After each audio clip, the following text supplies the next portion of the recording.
सामाजिक जाणीवेतून eco friendly Ganpati बनवण्याचा trend आता मोठ्या प्रमाणावर वाढतोय. पण हे गणपती बनवणाऱ्या कलाकाराला विचारूया की तो गणपती घडतो कसा. प्रसाद, तुझं IVN लोकमतमध्ये स्वागत. मला सांगशील की यावर्षी तू कागदाच्या लगद्यापासून गणपती बनवलास. तर नेमका हा गणपती बनवला कसा?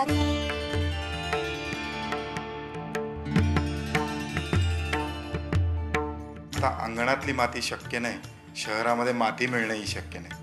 त्या अनुषंगाने जसं शहरीकरण वाढत झालं तसं लोक प्लास्टर ऑफ पॅरिसकडे वळले. त्यामुळे कागदाचा लगदा हा घरी अवेलेबल आहे.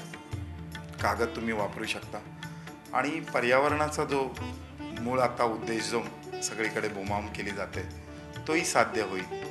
त्या अनुषंगाने मी ठरवलं की कागदाचा गणपती बनवायचा. आज तू बनवलेल्या मूर्तीची तू घरात प्रतिष्ठापना केलेली आहेस, तर मला सांग की ह्याच्या प्रत्येक गोष्टीकडे तू लक्ष दिलंयस. म्हणजे ह्याच्यात वापरले जाणारे रंगही तू नॅचरल वापरलेस. फुलांपासून बरेच रंग मिळतात. फुलांच्या पाकळ्या आहेत, त्या कुस्करून जर तुम्ही सुकवल्यात तर त्याच्यापासून रंग मिळतो.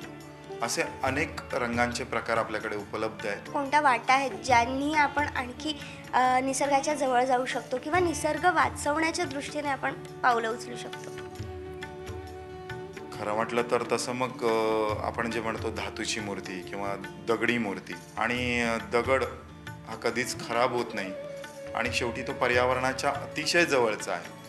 माती आणि लगद्यापेक्षाही तो मला वाटतं जास्त सुखकर मार्ग आहे. नक्कीच. प्रसादने सांगितलेल्या बऱ्याच वेगवेगळ्या मार्गांनी आपण निसर्गाच्या सानिध्यात जाऊ शकतो आणि निसर्ग वाचवू शकतो.